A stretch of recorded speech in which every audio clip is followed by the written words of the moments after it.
नमस्कार दोस्तों, स्वागत है आपका इस नए वीडियो में। दोस्तों इस वीडियो में हम लोग बात करने वाले हैं सीआईएसएफ के अंतर्गत जो ड्राइवर के पोस्ट पे बहाली निकाली गई है उसके बारे में। तो दोस्तों इस वीडियो को पूरा शुरू से लेकर लास्ट तक देखें, तभी आपको अच्छे से समझ में आएगा कि ये बहाली कितने पोस्ट पे निकाली गई है, इसका सिलेक्शन प्रोसीजर क्या है, साथ ही साथ इसको कौन कौन से लोग भर सकते हैं, इसका एजुकेशन क्वालिफिकेशन क्या है और भी बहुत कुछ जानकारी आपको देखने को मिलेगा। तो दोस्तों इस वीडियो को बिना स्किप किए हुए शुरू से लेकर लास्ट तक देखें। तो चलिए बिना देरी किए हुए वीडियो को शुरू करते हैं।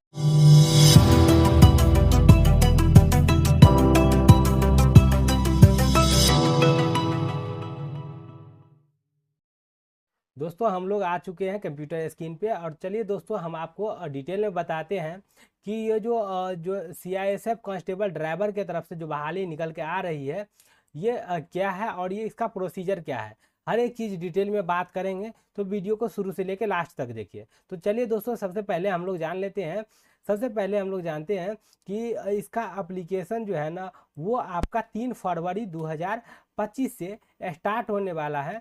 और इसका जो है ना लास्ट डेट क्या रहने वाला है, तो लास्ट डेट इसका 4 मार्च 2025 रहने वाला है। वहीं पे आप 4 मार्च 2025 तक जो है ना इसका पेमेंट भी कर सकते हैं। एग्ज़ाम डेट की अगर बात करें तो इसका अभी कोई नोटिफिकेशन नहीं दिया गया है, इसका अलग से नोटिफिकेशन निकाला जाएगा तो हम आपको वीडियो के माध्यम से आपको जानकारी दे देंगे। और अगर एडमिट कार्ड की बात किया जाए तो वो एग्ज़ाम से कुछ दिन पहले आपको एडमिट कार्ड देखने को मिल जाएगा और हर एक चीज़ का जानकारी आपको इस चैनल पे मिल जाएगा। तो दोस्तों अगर नए हैं तो चैनल को जरूर से सब्सक्राइब करें ताकि जो है आने वाले नए वीडियो आप तक पहुँचे सबसे पहले। तो चलिए दोस्तों जान लेते हैं कि एप्लीकेशन फीस जो है कितना रहने वाला है। तो दोस्तों जैसा कि आप लोग यहाँ पे स्क्रीन पर देख रहे होंगे कि जनरल ईडब्ल्यूएस और ओबीसी का जो है ना पेमेंट 100 रुपीज़ रखा गया है। साथ ही अगर बात किया जाए कि एससी एसटी ईएसएम का जो है वो 0 रुपीज़ रखा गया है। यहाँ पे जनरल ईडब्ल्यूएस और ओबीसी से हैं, ओबीसी कैटेगरी से हैं, वो जो है 100 रुपये का भुगतान जो है वो अपने डेबिट कार्ड, क्रेडिट कार्ड या नेट बैंकिंग के थ्रू जो है वो कर सकते। तो चलिए दोस्तों आगे हम लोग जान लेते हैं एज लिमिट के कि इसका एज लिमिट क्या रहने वाला है। तो दोस्तों इसका जो एज लिमिट रखा गया है वो मिनिमम रखा गया है 21 ईयर एंड मैक्सिमम रखा गया है 27 ईयर। अगर आप सीआईएसएफ के कोई भी कांस्टेबल या किसी भी पोस्ट पे हैं तो उसके लिए अलग से छूट दिया गया। तो यहाँ पे आप लोग देख सकते हैं कि जो टोटल वैकेंसी ऑफ पोस्ट है वो 1124 पोस्ट के लिए ये वैकेंसी प्रक्रिया चलाई जा रही है। और यहाँ पे 2 टाइप के पोस्ट दिए गए हैं। सबसे पहला है कांस्टेबल ड्राइवर का और दूसरा है कांस्टेबल ड्राइवर कम पंप ऑपरेटर। तो इसका जो है ना ये दोनों का अलग अलग पोस्ट दिया गया है। सबसे पहला कांस्टेबल ड्राइवर के लिए 845 पोस्ट दिए गए हैं और साथ ही अगर बात किया जाए पंप ऑपरेटर का तो वो 279 पोस्ट दिया गया है। यहाँ पे अगर बात किया जाए कि इसमें जो है ना वो सिर्फ और सिर्फ मेल कैंडिडेट्स ही अप्लाई कर सकते हैं। यहाँ पे बहुत सोचने वाली बात है और ध्यान से समझने वाली बात है, यहाँ पे फीमेल कोई भी अप्लाई नहीं कर सकता है जैसा कि इंस्ट्रक्शन में दिया गया है। यहाँ पे अगर क्वालिफिकेशन की बात करें तो जो भी लड़के 10th पास हैं वो इस एग्ज़ाम को जो है ना भर सकते हैं। साथ ही साथ उसको जो है ना यहाँ पे 3 साल का ड्राइविंग एक्सपीरियंस मांग रहा है। जो भी कैंडिडेट्स इस फॉर्म को फिलअप करेंगे उसके पास 3 साल का ड्राइविंग एक्सपीरियंस रहना जरूरी है। यानी कहने का मतलब कम से कम आपका लाइसेंस जो है ना वो 3 साल पुराना रहना जरूरी है। इसमें हाइट की बात किया जाए तो वो आप देख सकते हैं 167 सेंटीमीटर। यहाँ पे चेस्ट की बात किया जाए तो 80 से 85 सेंटीमीटर। यहाँ पे 800 मीटर का रनिंग 3 मिनट 15 सेकेंड आपको मिलेगा। Long jump 11 feet, high jump बात किया जाए तो वो 3 फीट 6 इंच।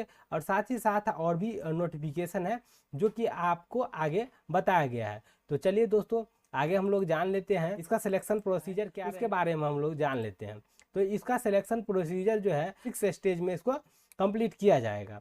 सबसे पहला जो स्टेज होगा वो आप लोग देख सकते हैं कि पहला स्टेज इसका जो है ना हाइट बार टेस्ट होगा। इस मतलब पहले हाइट मेजरमेंट किया जाएगा। दूसरा इसका है फिजिकल इफिशियंसी टेस्ट लिया जाएगा।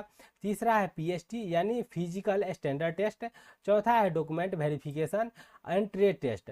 और पांचवा है आपका written examination and medical examination. और छठा आपका जो है ना कैटेगरी वाइज मेरिट लिस्ट आपका निकाला जाएगा। तो आशा करते हैं कि आपको समझ में आ रहा होगा कि इसमें 6 प्रोसीजर रखा गया है।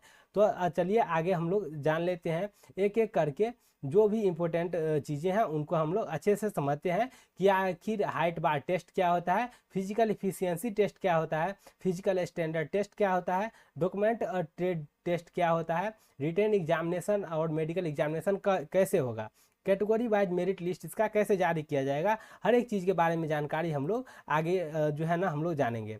तो चलिए आगे हम लोग जानते हैं कि इसका जो है ना वो हाइट मेजरमेंट है वो किस तरीक़ा से किया जाएगा। दोस्तों जैसा कि आप लोग देख सकते हैं कि इसी टाइप में आपको हाइट मेजरमेंट किया जाना है, और साथ ही साथ आपको ये भी पता होना चाहिए कि इसके हाइट जो है ना 167 सेंटीमीटर रखा गया है, यानी हाइट आपका 167 सेंटीमीटर रखा गया है। तो चलिए दोस्तों आगे हम लोग समझते हैं के बारे में। पीईटी का मतलब होता है physical efficiency test. Physical efficiency test मतलब होता है आपका कि आप इसमें आपका हाइट मापा जाएगा, इसमें आपका चेस्ट मापा जाएगा, इसमें आपका जो भी फिजिकल से रिलेटेड जो भी वर्क है वो करवाया जाएगा। यहाँ पर आप लोग देख सकते हैं कि इसमें रनिंग भी है, जो कि 800 मीटर आपको रनिंग करवाया जाएगा। टाइमिंग आपको 3 मिनट 15 सेकंड दिया जाएगा।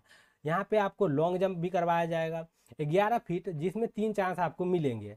हाई जंप आपको करवाया जाएगा, हाई जंप आपको 3 फीट 6 इंच करवाया जाएगा, जिसमें 3 चांस आपको मिलेंगे। इसका और भी डिटेल आप जो है ना नोटिफिकेशन के माध्यम से पढ़ सकते हैं, और साथ ही साथ और भी अब डिटेल आपको आगे हम बताने वाले हैं। तो वीडियो को लास्ट तक। पीएसटी की अगर बात किया जाए तो पीएसटी का फुल फॉर्म जो होता है वो होता है physical standard test. Physical standard test, तो यहाँ पे आप लोग सीधा समझ लीजिए कि इसमें हाइट और चेस्ट मापा जाता है। तो चलिए यहाँ पे आपको 2 कैटेगरी में 2 भागों में इसको बांटा गया है। सबसे पहला अगर बात किया जाए तो यहाँ पे जनरल ईडब्ल्यूएस ओबीसी कैंडिडेट, उसका जो है ना हाइट 167 सेंटीमीटर रखा गया है। वहीं पे अगर चेस्ट की बात किया जाए तो 80 से 85 सेंटीमीटर रखा गया है। 80 से 85 मीन्स होता है कि नॉर्मल अगर बात किया जाए तो 80 सेंटीमीटर होगा, और अगर फुलाने के बाद बात किया जाए तो वो 85 सेंटीमीटर होना चाहिए। वहीं पे अगर छूट की बात किया जाए तो यहाँ पे आप लोग देख सकते हैं जो भी गोरखा कैंडिडेट हैं और भी जो है डोगरा कैंडिडेट जनजाति का जो कैंडिडेट सब है वो उन सब के लिए विशेष रूप से छूट दिया गया है। इनका हाइट 160 सेंटीमीटर रखा गया है। वहीं पे बात किया जाए चेस्ट का तो नॉर्मल 78 और मैक्सिमम 83 रखा गया है, यानी बिना फुलाए 78 सेंटीमीटर और फुलाने के बाद 83 सेंटीमीटर रखा गया है। तो चलिए दोस्तों आगे हम लोग डॉक्यूमेंट एंड ट्रेड टेस्ट के बारे में। तो डॉक्यूमेंट और ट्रेड टेस्ट की अगर बात किया जाए तो इसमें जो है ना ये क्वालिफाइंग नेचर का होता है, और इसमें 130 मार्क का जो है ना वो आपका पूछा जाता है, क्वेश्चन पूछा जाता है। यहाँ पे पहला आप देख सकते हैं कि आपको ड्राइविंग टेस्ट लाइट व्हीकल से रिलेटेड आपको पूछा जाएगा। जो भी आपका हैवी लाइसेंस होगा उससे रिलेटेड आपका पूछा जाएगा क्वेश्चन 50 नंबर का। वहीं पे अगर बात किया जाए प्रैक्टिकल नॉलेज और मोटर मैकेनिज्म एंड एबिलिटी के बारे में जो है ना आपका 30 नंबर पूछा जाएगा। यानी कुल मिलाकर अगर बात किया जाए तो वहीं पे ड्राइविंग से रिलेटेड जितने भी क्वेरीज होते हैं 130 मार्क का आपका पूछा जाएगा, जिसमें आपको जो है 50 में आपको 25 लाना है, इसमें भी 50 में 25 नंबर लाना है, और इसमें 25 में कम से कम 15 नंबर लाना ही लाना है, जिससे ये क्वालिफाइंग मार्क का है और इसको आपको क्वालिफाई करना पड़ेगा। तो चलिए दोस्तों आगे हम लोग समझ रिटेन एग्जामिनेशन के बारे में। तो यहाँ पे आप लोग देख सकते हैं कि पार्ट ए में जो है ना आपका जो है ना जनरल नॉलेज से क्वेश्चन पूछा जाएगा 20 क्वेश्चन। वहीं पे अगर बात किया जाए मैथ से तो मैथ से भी आप पार्ट बी में आपको मैथ से क्वेश्चन 20 क्वेश्चन रहेंगे 20 नंबर का, ठीक है। वहीं पे बात किया जाए यहाँ पे पार्ट सी में, तो पार्ट सी में आपको रीजनिंग के क्वेश्चन रहेंगे। पार्ट डी में आप किस तरह से थिंकिंग करते हैं, किस तरह से आप ऑब्जर्व करते हैं, उससे रिलेटेड आपको 20 क्वेश्चन दिए जाएंगे।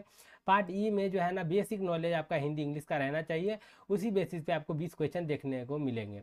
जो टोटल क्वेश्चन की बात किया जाए तो वो आपका 100 क्वेश्चन रहेंगे, 100 मार्क का क्वेश्चन रहने वाला है, ठीक है। 120 मिनट आपको यानी 2 घंटे आपको टाइम मिलेगा इस क्वेश्चन को सॉल्व करने के लिए। और एक महत्वपूर्ण बात की इसमें जो है आपका निगेटिव मार्किंग नहीं है, तो इस चीज़ को आपको विशेष रूप से ध्यान रखना है कि इसमें कोई भी निगेटिव मार्किंग। यहाँ पे आप लोग देख सकते हैं कि आपका जो है ना फाइनली आपका मेरिट लिस्ट आपका जो है ना वो आपका जारी किया जाएगा, और वो भी कैटेगरी वाइज आपका मेरिट लिस्ट जारी होने वाला है।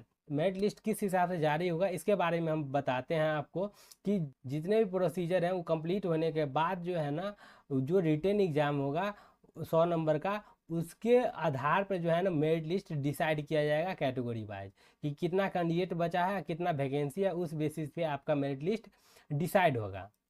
आई होप कि दोस्तों आपको अच्छा से समझ में आ गया होगा इस वैकेंसी के बारे में। तो दोस्तों इसी तरीक़ा से वीडियो बने रहें, और आप चैनल पे नए हैं तो चैनल को जरूर से सब्सक्राइब करें, साथ में बेल आइकन को जरूर से प्रेस करें। धन्यवाद।